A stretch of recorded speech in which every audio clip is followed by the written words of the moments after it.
Good morning. सो process की हुंदा, programme की हुंदा, थ्रैड की हुंदा, ये चीज़ असीं कर चुके हैं। उस तो बाद प्रोसैस स्टेट, आई थिंक ये भी मैं करवा दिता है तुहानूं, बट तुसीं कर दोबारा देख लो। प्रोसैस दी किहड़ी किहड़ी स्टेट हुंदी है, क्वेश्चन पेपर च आ जांदा है। सब तो पहले जिहड़ी कोई प्रोसैस है, सब तो पहले तो क्रिएट हुंदी है, मतलब न्यू।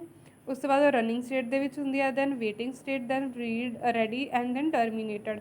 न्यू दे विच क्या हुंदा है, process that has just been created and not yet had been admitted to the pool of execution। ਜਿਹੜੀ ਹਜੇ ਐਗਜ਼ੀਕਿਊਸ਼ਨ ਨਹੀਂ ਸਟਾਰਟ ਹੋਈ ਹੈ, ਜਸਟ ਉਹ ਕ੍ਰੀਏਟ ਹੋਈ ਹੈ।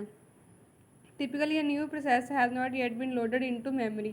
ਕੋਈ ਵੀ ਪ੍ਰੋਸੈਸ ਹੈ ਜਦੋਂ ਕ੍ਰੀਏਟ ਹੁੰਦੀ ਆ, ਉਹ ਮੈਮਰੀ 'ਚ ਐਜ਼ ਇਟ ਇਜ਼ ਡਾਇਰੈਕਟ ਨਹੀਂ ਲੋਡ ਕਰਦੇ ਆਪਾਂ ਉਹਨੂੰ। although its process control block has been created। जब तक कि ਉਹਦਾ ਪ੍ਰੋਸੈਸ ਕੰਟਰੋਲ ਬੋਰਡ PCB, ਇਹ ਅਸੀਂ ਪੜ੍ਹਾਂਗੇ। PCB ਜਦ ਤੱਕ ਕ੍ਰੀਏਟ ਨਹੀਂ ਹੁੰਦਾ ਉਦੋਂ ਤੱਕ ਉਹ ਮੈਮਰੀ 'ਚ ਲੋਡ ਨਹੀਂ ਹੁੰਦੀ। ਕੋਈ ਪ੍ਰੋਸੈਸ ਹੈ ਪਹਿਲੇ ਉਹ ਨਿਊ ਜਦੋਂ ਕ੍ਰੀਏਟ ਹੁੰਦੀ ਆ, ਉਹ ਐਜ਼ ਇਟ ਇਜ਼ ਮੈਮਰੀ 'ਚ ਲੋਡ ਨਹੀਂ ਹੁੰਦੀ ਜਦ ਤੱਕ ਉਹਦਾ PCB ਕ੍ਰੀਏਟ ਨਹੀਂ ਹੁੰਦਾ। ਉਸ ਤੋਂ ਬਾਅਦ ਉਹ ਰਨਿੰਗ ਸਟੇਟਸ ਆ ਜਾਂਦੀ ਹੈ। The process is runnable, it is either currently running or waiting to run. ਜਾਂ ਤਾਂ ਉਹ ਰਨ ਕਰ ਰਹੀ ਹੁੰਦੀ ਹੈ ਜਾਂ ਉਹ ਵੇਟ ਕਰ ਰਹੀ ਹੁੰਦੀ ਹੈ ਰਨ ਹੋਣ ਦੀ। ਉਸ ਤੋਂ ਬਾਅਦ ਹੈ waiting state. The process is waiting for some event to occur. Process ਦੇ ਵਿੱਚ ਕਈ ਵਾਰ ਇਹ ਹੁੰਦਾ ਹੈ ਕਿ ਉਹਨੇ ਉਸ ਟਾਈਮ ਰਨ ਕਰਨਾ ਹੁੰਦਾ ਹੈ, ਕੁਛ ਪਾਰਟ ਉਦੋਂ ਰਨ ਹੋਣਾ ਹੁੰਦਾ ਹੈ ਜਦੋਂ ਕਿਸੇ ਨਾ ਕਿਸੇ ਈਵੈਂਟ ਨੇ ਅਕਰ ਹੋਣਾ ਹੁੰਦਾ ਹੈ, ਸੱਚ ਐਜ਼ ਐਨ ਆਈਓ ਕੰਪਲੀਸ਼ਨ ਔਰ ਰਿਸੈਪਸ਼ਨ ਸਿਗਨਲ।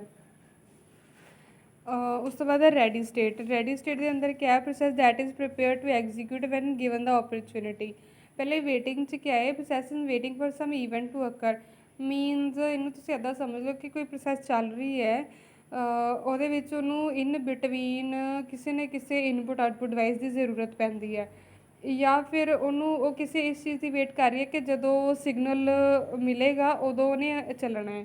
ਠੀਕ ਹੈ, ਸਿਗਨਲ 0 ਔਰ 1 ਦੀ ਫੋਰਮ ਦੇ ਵਿੱਚ ਇਹਨਾਂ ਨੂੰ ਫਲੈਗ ਵੀ ਕਹਿ ਦਿੰਦੇ ਆ ਕਿ ਜਦੋਂ ਫਲੈਗ ਔਨ ਹੋਏਗਾ 0 ਔਰ 1, ਕੰਪਿਊਟਰ ਆਰਕੀਟੈਕਚਰ 'ਚ ਅਸੀਂ ਇਹ ਥੋੜ੍ਹਾ ਜਿਹਾ ਕੰਸੈਪਟ ਕੀਤਾ ਤਾਂ ਫਲੈਗ ਦਾ ਸਟੇਟਸ ਬਿਟਸ, ਫਲੈਗ ਮਤਲਬ ਸਟੇਟਸ ਬਿਟ ਕਹਿ ਦਿੰਦੇ ਜਾਂ ਸਿਗਨਲ ਕਹਿ ਦਿੰਦੇ ਕਿ ਜਦੋਂ ਸਿਗਨਲ ਹੋਏਗਾ ਕੋਈ ਈਵੈਂਟ ਮਤਲਬ ਅਕਰ ਹੋਏਗਾ ਉਦੋਂ ਪ੍ਰੋਸੈਸ ਚੱਲੇਗੀ। ਠੀਕ ਹੈ, so process is waiting for the event to occur. ਉਸ ਤੋਂ ਬਾਅਦ ready state, process that is prepare to execute when given an opportunity. ਜਦੋਂ ਪ੍ਰੋਸੈਸ ਹੈ ਜਿਹੜੀ ਰਨ ਹੋਣ ਦੇ ਲਈ ਤਿਆਰ ਹੋ ਜਾਂਦੀ ਹੈ, ਰਨ ਹੋ ਜਾਂਦੀ ਹੈ। ਦੈਨ ਉਸ ਤੋਂ ਬਾਅਦ ਟਰਮੀਨੇਟਰ, ਜਦੋਂ ਪ੍ਰੋਸੈਸ ਹੈ ਜਿਹੜਾ has been released from the pool of execution. ਪਹਿਲੇ ਉਹਦਾ ਇੱਥੇ ਪੂਲ ਕ੍ਰੀਏਟ ਹੁੰਦਾ ਹੈ। ਪ੍ਰੋਸੈਸ ਕੰਟਰੋਲ ਬਲੋਕ ਦਾ ਜਦੋਂ ਪ੍ਰੋਸੈਸ ਚੱਲ ਹਟਦੀ ਹੈ ਤਾਂ ਉਹ ਜਦੋਂ ਰਿਲੀਜ਼ ਹੋ ਜਾਂਦੀ ਹੈ ਪੂਲ ਵਿੱਚੋਂ ਤਾਂ ਉਹ ਫਿਨਿਸ਼ ਹੋ ਜਾਂਦੀ ਹੈ, ਟਰਮੀਨੇਟ ਉਹਨੂੰ ਆਪਾਂ ਬੋਲਦੇ ਹਾਂ। ਹੇਅਰ ਇਜ਼ ਨਿਊ, ਐਂਟਰ ਹੋਈ process, then it's ready, then running ਦੇ ਵਿੱਚ ਕਿਆ ਹੈ, ਉਹ ਵੇਟ ਕਰ ਸਕਦੀ ਹੈ, ਰਨ ਹੁੰਦੇ ਹੁੰਦੇ ਉਹ ਵੇਟ ਕਰ ਸਕਦੀ ਹੈ, ਜਾਂ ਫਿਰ ਰਨਿੰਗ ਤੋਂ ਬਾਅਦ ਉਹ ਟਰਮੀਨੇਟ ਹੋ ਸਕਦੀ ਹੈ। ਅਗਰ ਮੈਂ ਤੁਹਾਨੂੰ ਕਿਹਾ ਅਗਰ ਉਹਨੂੰ ਆਈਓ ਦੀ ਵੇਟ ਹੈ, ਕੋਈ ਨਾ ਕੋਈ ਈਵੈਂਟ ਦੀ ਵੇਟ ਹੈ, ਤਾਂ ਉਹ ਵੇਟਿੰਗ ਸਟੇਟ 'ਚ ਰਹੇਗੀ। ਠੀਕ ਹੈ, ਕਿ ਜਦੋਂ ਈਵੈਂਟ ਹੋਏਗਾ ਉਦੋਂ ਅਕਰ ਹੋਣੇ, ਜਾਂ ਫਿਰ ਰਨਿੰਗ ਤੋਂ ਬਾਅਦ ਅਗਰ ਇੱਦਾਂ ਦਾ ਕੋਈ ਕੰਸੈਪਟ ਨਹੀਂ ਹੈ ਤਾਂ ਉਹ ਸਿੱਧਾ ਟਰਮੀਨੇਟ ਹੋ ਸਕਦੀ ਹੈ ਚੱਲਣ ਤੋਂ ਬਾਅਦ। ਐਂਟਰ ਹੋਈ, ਐਡਮਿਟ ਹੋ ਗਈ ਰੈਡੀ ਸਟੇਟ ਦੇ ਵਿੱਚ।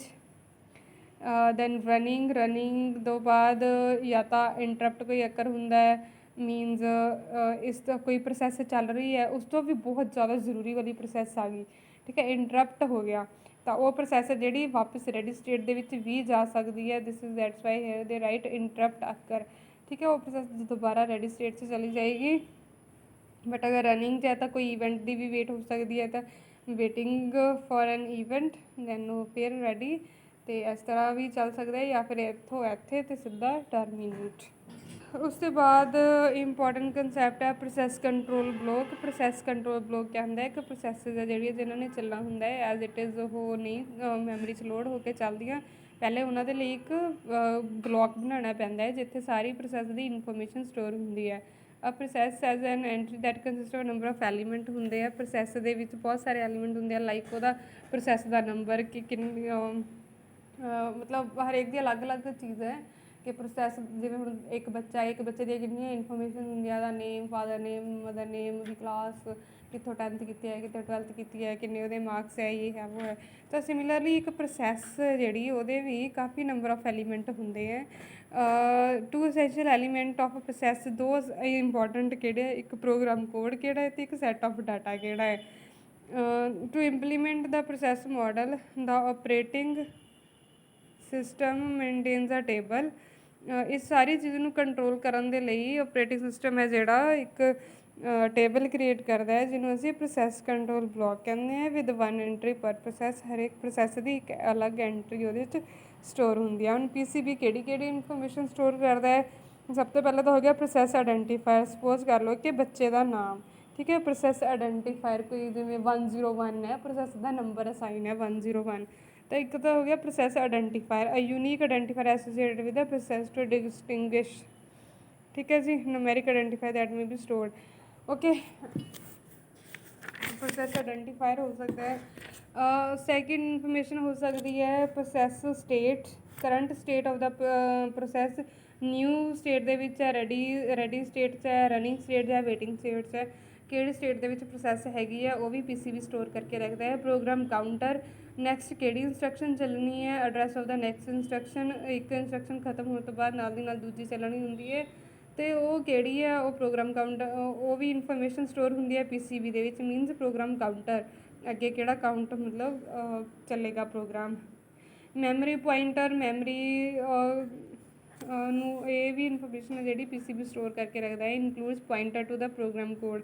ਪ੍ਰੋਗਰਾਮ ਚੱਲਦਾ ਚੱਲਦਾ ਕਿੱਥੇ ਤੱਕ ਪਹੁੰਚ ਗਿਆ, ਇੱਥੇ ਚੱਲਦਾ ਚੱਲਦਾ ਇੱਥੇ ਤੱਕ ਪਹੁੰਚ ਗਿਆ, ਫਿਰ ਚੱਲਦਾ ਇੱਥੇ ਤੱਕ ਪਹੁੰਚ ਗਿਆ। ਸੋ ਮੀਨਸ ਇੱਕ ਪੁਆਇੰਟਰ ਜਿਹੜਾ ਹੈਗਾ ਹੈ ਕਿੱਥੇ ਤੱਕ ਜੋ ਵੀ ਚੱਲ ਰਿਹਾ ਹੈ, ਦੈਟ ਇਜ਼ ਮੈਮਰੀ ਪੁਆਇੰਟਰ, ਉਹ ਵੀ ਸਟੋਰ ਹੁੰਦਾ PC ਵਿੱਚ। ਕੰਟੈਕਸਟ ਡਾਟਾ ਸਟੋਰ ਹੁੰਦਾ ਹੈ। ਐਡਰੈਸ ਸਪੇਸ ਹੁੰਦੀ ਹੈ PC ਵਿੱਚ। CPU ਰਜਿਸਟਰ ਜਿਹੜੇ ਅਸੀਂ ਪਿਛਲੇ ਉਹ 'ਚ ਪੜ੍ਹੇ ਹਾਂ, ਤਾਂ ਇਹ ਵੀ ਹੈ ਜਿਹੜੇ ਇਨਫੋਰਮੇਸ਼ਨ ਜਿਹੜੀ ਸਟੋਰ ਹੁੰਦੀ ਹੈ। CPU scheduling information, CPU scheduling information, CPU ਨੇ ਸ਼ਡਿਊਲ ਕਰਨਾ ਹੁੰਦਾ ਹੈ ਕਿਹੜੀ ਇਨਫੋਰਮੇਸ਼ਨ ਪਹਿਲੇ ਚੱਲੇਗੀ, ਕਿਹੜੀ ਬਾਅਦ 'ਚ ਚੱਲੇਗੀ। Memory management information, accounting information, IO status information, everything is stored in the PCB। ਆ ਇੱਕ ਇਹਨਾਂ ਨੇ PCB ਬਣਾਇਆ ਹੋਇਆ ਹੈ। ਇਹ ਹੋ ਗਿਆ ਤੁਹਾਡਾ PCB। ਉਸ ਤੋਂ ਬਾਅਦ ਅਗਰ ਤੁਸੀਂ ਇਹ ਵੀ ਦੇਖਣਾ ਹੈ ਕਿ ਲੋਕੇਸ਼ਨ ਆਫ PCB ਕਿਆ ਹੈ ਤਾਂ ਤੁਸੀਂ ਆਹ ਡਾਇਗਰਾਮ ਬਣਾ ਲਿਓ। ਅਦਰਵਾਈਜ਼ ਤਾਂ PCB ਕਿਆ ਹੈ ਅਤੇ ਉਹਦੇ ਕੰਟੈਂਟਸ ਕਿਹੜੇ ਕਿਹੜੇ ਹੈ, ਕਿਹੜੀ ਕਿਹੜੀ ਇਨਫੋਰਮੇਸ਼ਨ ਪ੍ਰੋਸੈਸ ਦੀ ਸਟੋਰ ਕਰਦਾ ਹੈ, that's enough. After that scheduling. ਅੱਛਾ ਆਹ ਵੀ ਦੇਖ ਲਿਓ ਇੱਕ ਪ੍ਰੋਸੈਸ ਸਵਿਚਿੰਗ। ਪ੍ਰੋਸੈਸ ਸਵਿਚਿੰਗ ਕਿਆ ਹੁੰਦਾ ਹੈ, ਜਦੋਂ ਮੈਂ ਤੁਹਾਨੂੰ ਦੱਸਿਆ ਕਿ ਇੱਕ ਪ੍ਰੋਗਰਾਮ ਚੱਲ ਰਿਹਾ ਹੈ, ਉਹਦੇ ਵਿੱਚ ਕੋਈ ਬਹੁਤ ਜ਼ਿਆਦਾ ਐਮਰਜੈਂਸੀ ਵਾਲਾ ਪ੍ਰੋਗਰਾਮ ਆ ਗਿਆ ਜਿਹਨੂੰ ਪਹਿਲਾਂ ਐਗਜ਼ੀਕਿਊਟ ਕਰਾਉਣਾ ਹੈ ਅਸੀਂ, ਅਤੇ ਇਹ ਜਿਹੜੀ ਰਨਿੰਗ ਪ੍ਰੋਸੈਸ ਹੈ ਇਹਨੂੰ ਇੰਟਰਪਟ ਕਰਨਾ ਪੈਂਦਾ ਹੈ। ਫੋਰ ਐਗਜ਼ਾਮਪਲ ਜਿਵੇਂ ਹੁਣ ਮੈਂ ਤੁਹਾਨੂੰ ਪੜ੍ਹਾ ਰਹੀ ਸੀ ਅਤੇ ਇਨ ਬਿਟਵੀਨ ਮੇਰਾ ਫੋਨ ਆ ਗਿਆ। ਅਗਰ ਮੇਰਾ ਫੋਨ ਇੰਪੋਰਟੈਂਟ ਹੁੰਦਾ ਹੈ, ਮੀਨਸ ਪਹਿਲੀ ਗੱਲ ਤਾਂ ਇਹ ਹੈ ਕਿ ਮੈਂ ਇੰਟਰਪਟ ਹੋਈ ਹਾਂ, ਮੈਂ ਆਪਣਾ ਕੰਮ ਕਰ ਰਹੀ ਹਾਂ ਅਤੇ ਵਿੱਚ ਕਾਲ ਆ ਗਈ, ਮੈਂ ਇੰਟਰਪਟ ਹੋਈ ਹਾਂ, ਦਿਸ ਇਜ਼ ਕਾਲਡ ਇੰਟਰਪਸ਼ਨ। ਅਤੇ ਅਗਰ ਉਹ ਕਾਲ ਜ਼ਿਆਦਾ ਇੰਪੋਰਟੈਂਟ ਹੈ ਤਾਂ ਮੈਂ ਤੁਹਾਡਾ ਲੈਕਚਰ ਛੱਡ ਕੇ ਮੈਂ ਪਹਿਲੇ ਕਾਲ ਅਟੈਂਡ ਕਰਨੀ ਸੀ, ਠੀਕ ਹੈ, ਸਵਿਚ ਕਰ ਲਿਆ। ਮੈਂ ਇੱਕ ਕੰਮ ਜਿਹੜਾ ਕਰ ਰਹੀ ਹਾਂ ਮੈਂ ਦੂਜਾ ਕੰਮ ਸਵਿਚ ਕਰ ਲਿਆ, this is process switching, okay. Process ਇੱਕ ਚੱਲ ਰਹੀ ਹੈ, ਉਸ ਤੋਂ ਜ਼ਿਆਦਾ ਇੰਪੋਰਟੈਂਟ ਆਉਂਦੀ ਹੈ, ਪ੍ਰੋਸੈਸ ਸਵਿਚਿੰਗ ਹੋ ਜਾਂਦੀ ਹੈ। ਬਟ ਹੁਣ ਉਹ ਕਾਲ ਨਹੀਂ ਇੰਪੋਰਟੈਂਟ ਇਸ ਕਰਕੇ ਮੈਂ ਅਟੈਂਡ ਨਹੀਂ ਕੀਤੀ, ਮੈਂ ਐਜ਼ ਇਟ ਇਜ਼ ਚੱਲਦੀ ਰਹੀ ਹਾਂ ਵਿਦ ਦਾ ਲੈਕਚਰ। ਸੋ ਸਮਝ ਆਇਆ ਤੁਹਾਨੂੰ ਪ੍ਰੋਸੈਸ ਸਵਿਚਿੰਗ ਕਿਆ ਚੀਜ਼ ਹੈ। CPU switching from one process to another requires saving the state of the current process and loading the latest state. CPU switching means switches from one process to another requires, ਜਦੋਂ ਇੱਕ process ਤੋਂ another, ਤੁਸੀਂ ਇੱਕ definition ਕੋਈ easy ਵਾਲੀ ਲੈ ਲਿਓ, ਜਦੋਂ ਇੱਕ ਪ੍ਰੋਸੈਸ ਤੋਂ ਦੂਜੀ ਪ੍ਰੋਸੈਸ 'ਚ ਸ਼ਿਫਟ ਹੁੰਦਾ ਹੈ ਤਾਂ ਪਿਛਲੇ ਵਾਲੀ ਦੀ ਜਿਹੜੀ ਸਟੇਟ ਆ ਉਹ ਵੀ ਸੇਵ ਕਰਕੇ ਰੱਖਣੀ ਹੁੰਦੀ ਹੈ। ਹੁਣ ਮੈਂ ਅਗਰ ਫੋਨ ਯੂਜ਼ ਕਰਦੀ, ਮੈਂ ਆਪਣਾ ਮਤਲਬ ਕਾਲ ਅਟੈਂਡ ਕਰਦੀ, ਤਾਂ ਮੈਂ ਸੇਵ ਤਾਂ ਕਰਕੇ ਰੱਖਣਾ ਤਾਂ ਨਾ ਆਪਣੇ ਮਾਈਂਡ ਦੇ ਵਿੱਚ ਕਿ ਮੈਂ ਇੱਥੇ ਤੱਕ ਇਹਨਾਂ ਨੂੰ ਕਰਵਾ ਚੁੱਕੀ ਹਾਂ, ਹੁਣ ਮੈਂ ਉਸ ਤੋਂ ਅੱਗੇ ਰਿਕਾਰਡ ਕਰਨਾ ਹੈ। So means require saving the state of the current process, saving the state of current process and loading the latest state of the next process. ਅਤੇ ਜੋ ਚੱਲ ਰਹੀ ਹੈ ਉਹਦੀ ਸਟੇਟ ਲੋਡ ਕਰਨੀ ਹੈ। This is non as context switching.